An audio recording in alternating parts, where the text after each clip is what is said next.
Hi hello everyone. इस video के अंदर हम करेंगे कोड ऑफ सिविल प्रोसीजर, यानी कि जो सिविल का पेपर होता है दिल्ली जुडिशरी के अंदर पेपर 1, उसके जो क्वेश्चन है उनको हम करेंगे। तो ये हम 1996 के क्वेश्चन पेपर से शुरू करते हैं और फिर जो हमारा अभी तक जितने एग्जाम्स हुए हैं दिल्ली जुडिशरी के उन सबको कवर करेंगे, सबके मेंस के जो आंसर्स हैं उनको डिस्कस करेंगे। सबसे पहला क्वेश्चन देखते हैं जो सिविल के पेपर में पूछा गया था, वो क्या क्वेश्चन था और उसका आंसर आप किस तरीके से लिख सकते हो। पहले क्वेश्चन को समझते हैं कि क्वेश्चन के अंदर बोला क्या है। इसने क्वेश्चन के अंदर ये बोला था, अगर आप क्वेश्चन को डिटेल में समझो कि आपसे क्या बोलने की कोशिश कर रहा है, बहुत सिंपल सा क्वेश्चन था।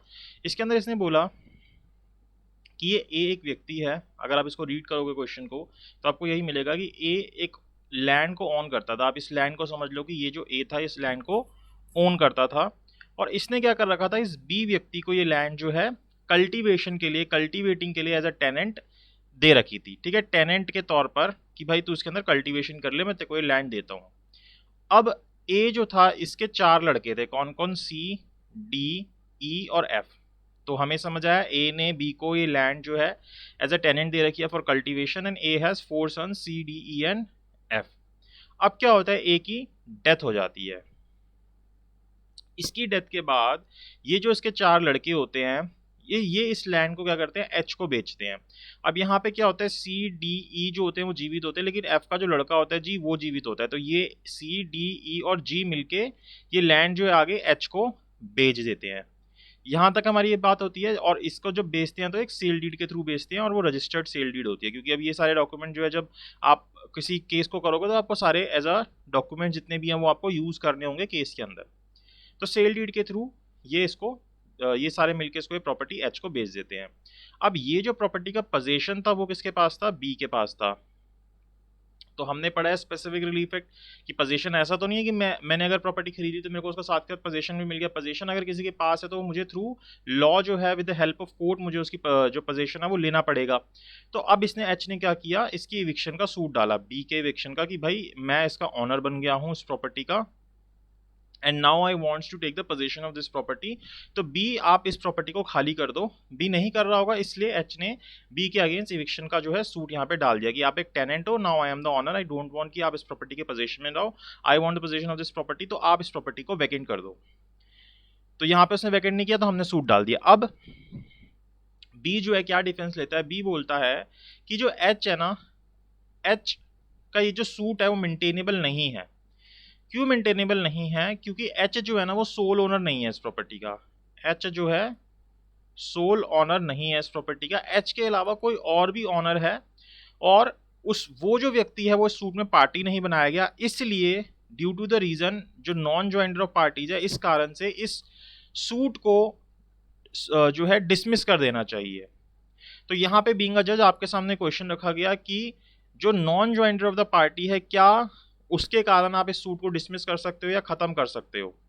तो अब यहाँ पे हमें क्वेश्चन समझ आया कि ये क्या पूछने की कोशिश कर रहा है। मेन हमारे यहाँ पे क्या क्वेश्चन है, नॉन ज्वाइंटर ऑफ पार्टीज के बारे में आपसे ये पूछने की कोशिश कर रहा है। यहाँ तक हमें ये क्लियर होता है। तो जब इसने नॉन ज्वाइंटर ऑफ पार्टीज की बात करी तो हमें ये दिमाग में आ जाना चाहिए कि जो पार्टीज है, पार्टीज के बारे में हमें सीपीसी में कहाँ पे बता रखा है। तो ये क्वेश्चन एक तरीके से किसका है, सीपीसी का क्वेश्चन है। पार्टीज के बारे में हमें ऑर्डर 1 के अंदर बता रखा है। तो अब ऑर्डर 1 के अंदर हमें अपने माइंड के अंदर लेके आना है कि ऑर्डर 1 की बात की गई है। तो अब यहाँ पे नॉन ज्वाइंटर ऑफ पार्टीज है, यानी कि हम किसी पार्टी को, मतलब जो पार्टी थी जिसको बनाना चाहिए तो उसको हमने पार्टी नहीं बनाया एज पर द डिफेंडेंट। तो अब हमें यहाँ पे क्या समझाने की जरूरत है, सबसे पहले तो हमें ये समझाना होगा अपने आंसर के अंदर नॉन ज्वाइंटर ऑफ पार्टीज क्या होता है। तो उसके लिए हमें सबसे पहले समझाना होगा पार्टीज क्या होता है। तो आप पहले समझाएंगे पार्टीज क्या होता है, फिर नॉन ज्वाइंटर क्या होता है या मिस ज्वाइंटर क्या होता है। अब जो पार्टीज होती है आपको ये समझाना होगा, 2 तरीके की होती है, एक नेसेसरी पार्टीज होती है और प्रॉपर पार्टी होती है। तो आपको पहले उस चीज को समझाना है, जब अपना आंसर लिखेंगे आप डायरेक्टली कंक्लूड नहीं करेंगे इस क्वेश्चन को। तो आपने ये सारी चीजें समझाई। अब आपने समझाया नेसेसरी पार्टी क्या होती है, प्रॉपर पार्टी क्या होती है, कि प्रॉपर पार्टी के अंदर नेसेसरी पार्टी इंक्लूडेड होती है। नेसेसरी पार्टी वो होती है जिसके बिना कोई इफेक्टिव या कंप्लीट ऑर्डर पास नहीं हो सकता।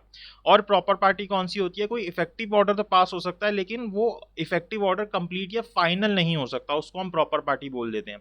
तो इसको आप इन डिटेल समझा सकते हैं। अगर आपको इसके रिगार्डिंग कोई केस याद है जहां पे नेसेसरी पार्टी प्रॉपर पार्टी के बीच में डिफरेंशिएट किया गया हो तो वो केस भी आप लिख सकते हैं।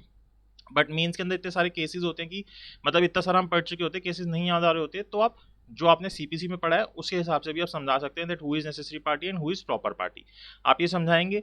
उसके बाद अब हम जब ऑर्डर 1 रूल 9 को पढ़ते हैं तो यहाँ से हमें इस क्वेश्चन का आंसर मिलेगा। उसके अंदर ये लिखा हुआ है कि कोई भी जो सूट है वो इस वजह से डिफीट नहीं हो जाएगा कि अगर उसके अंदर कोई मिस ज्वाइंडर या नॉन ज्वाइंडर ऑफ पार्टी था। लेकिन जब आप उसको पढ़ोगे तो आपको देखने को मिलेगा कि अगर कोई नेसेसरी पार्टी उसके अंदर मिस ज्वाइंडर या नॉन ज्वाइंडर हो जाता है तो उस रीजन की वजह से वो सूट जो है डिफीट हो सकता है। तो यानी कि हमें ऑर्डर 1 रूल 9 के हिसाब से कंक्लूजन मिला कि एक सूट के अंदर अगर कोई नॉन ज्वाइंडर या मिस ज्वाइंडर है और वो नॉन ज्वाइंडर या मिस ज्वाइंडर कोई प्रॉपर पार्टी है या कोई और पार्टी है जो कि नेसेसरी नहीं है अपने आप में, तो हमारा सूट जो है मेंटेनेबल है, वो डिफीट नहीं हो सकता। लेकिन अगर कोई पार्टी जो कि नेसेसरी पार्टी है और वो हमारे सूट के अंदर नहीं है, पार्टी नहीं है, तो हमारा सूट जो है वो डिफीट हो जाएगा, उसका पर्पस भी जो है डिफीट हो जाएगा। क्यों? क्योंकि उसके बिना कोई इफेक्टिव एंड फाइनल डिसीजन नहीं दिया जा सकता, उसके बिना कोई कंप्लीट डिसीजन नहीं दिया जा सकता। तो इसलिए जरूरी है कि नेसेसरी पार्टी हो उसके अंदर। तो अब यहाँ पे हमारे सामने हमें ये समझ आया कि ये जो नॉन ज्वाइंडर ऑफ पार्टी की बात की जा रही थी, तो हमें ये देखना है कि क्या कहीं जो ये जो दूसरे को ऑनर्स की बात कर रहा है, ये जो बी था, कहीं वो जो दूसरे को ऑनर है कहीं वो नेसेसरी पार्टी तो नहीं थे। और दूसरी बात, क्या कोई और को ऑनर असलियत में है भी या नहीं है। तो जब आप क्वेश्चन को पढ़ोगे तो आपको ये मिलेगा कि इसने एक टेबल तो लगाई लेकिन इसने कोई उसके रिगार्डिंग एविडेंस नहीं दिए और ना ही रिवेन्यू रिकॉर्ड के अंदर से ऐसा कोई रिकॉर्ड मिला जिससे पता चले कि इनके अलावा भी कोई और इस प्रॉपर्टी का ऑनर था। तो यानी कि this is in merely an statement कि असलियत में कोई को ऑनर एग्जिस्ट करता ही नहीं था। तो यहाँ पे आप दोनों पॉइंट ऑफ व्यू बता सकते हो कि एक तो कोई को ऑनर एग्जिस्ट नहीं करता था, मियरली एक स्टेटमेंट है इसकी, इसके रिगार्डिंग उसने कोई एविडेंसेस नहीं दिए, कोई विटनेस नहीं दिए।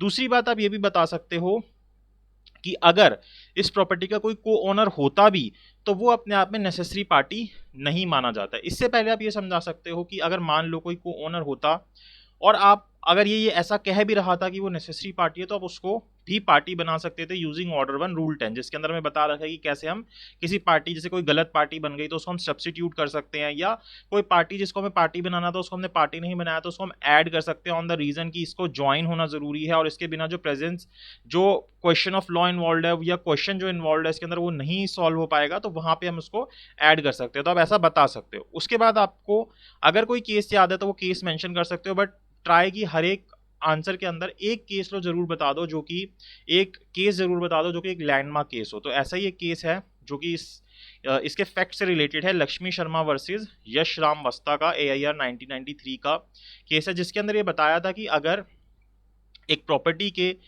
बहुत सारे ओनर्स है, यानी कि A, B, C, यानी कि ये को ओनर्स भी हैं, और अगर ये इस प्रॉपर्टी के जिसके ऑनर है ये किसी व्यक्ति से इस प्रॉपर्टी का पोजीशन लेना चाहते हैं तो इनमें से कोई एक ऑनर भी ये सूट डाल सकता है और ये सूट मेंटेनेबल होगा। ये सूट इस पर इसलिए डिफीट नहीं हो जाएगा कि बाकी को ओनर्स को पार्टी नहीं बनाया।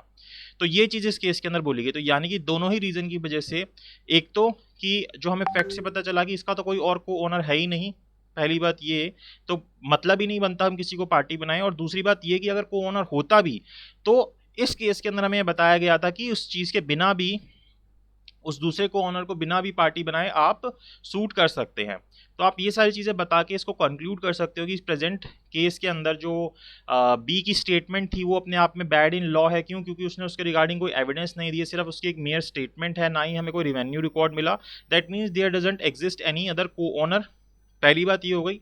और अगर को ओनर होता भी तो as per the case stated above, जो हमने बताया लक्ष्मी शंकर वाला केस, इसके हिसाब से अगर कोई को ओनर होता भी तो भी अगर कोई एक बाकी सब को ऑनर में से कोई एक को ऑनर भी केस डाल रहा है तो भी वो केस मेंटेनेबल होगा। वो इस वजह से डिफीट नहीं हो जाएगा कि बाकी को ऑनर्स को हमने पार्टी नहीं बनाया इस प्रॉपर्टी का पोजीशन लेने के लिए। तो इस तरीके से आप ये बता सकते हैं कि यहाँ पे जो इसने डिफेंस लिया है वो डिफेंस इसका मेंटेनेबल नहीं है और जो एच का केस था वो उसके फेवर में रहेगा, इसलिए इस केस को डिसमिस नहीं कर सकते।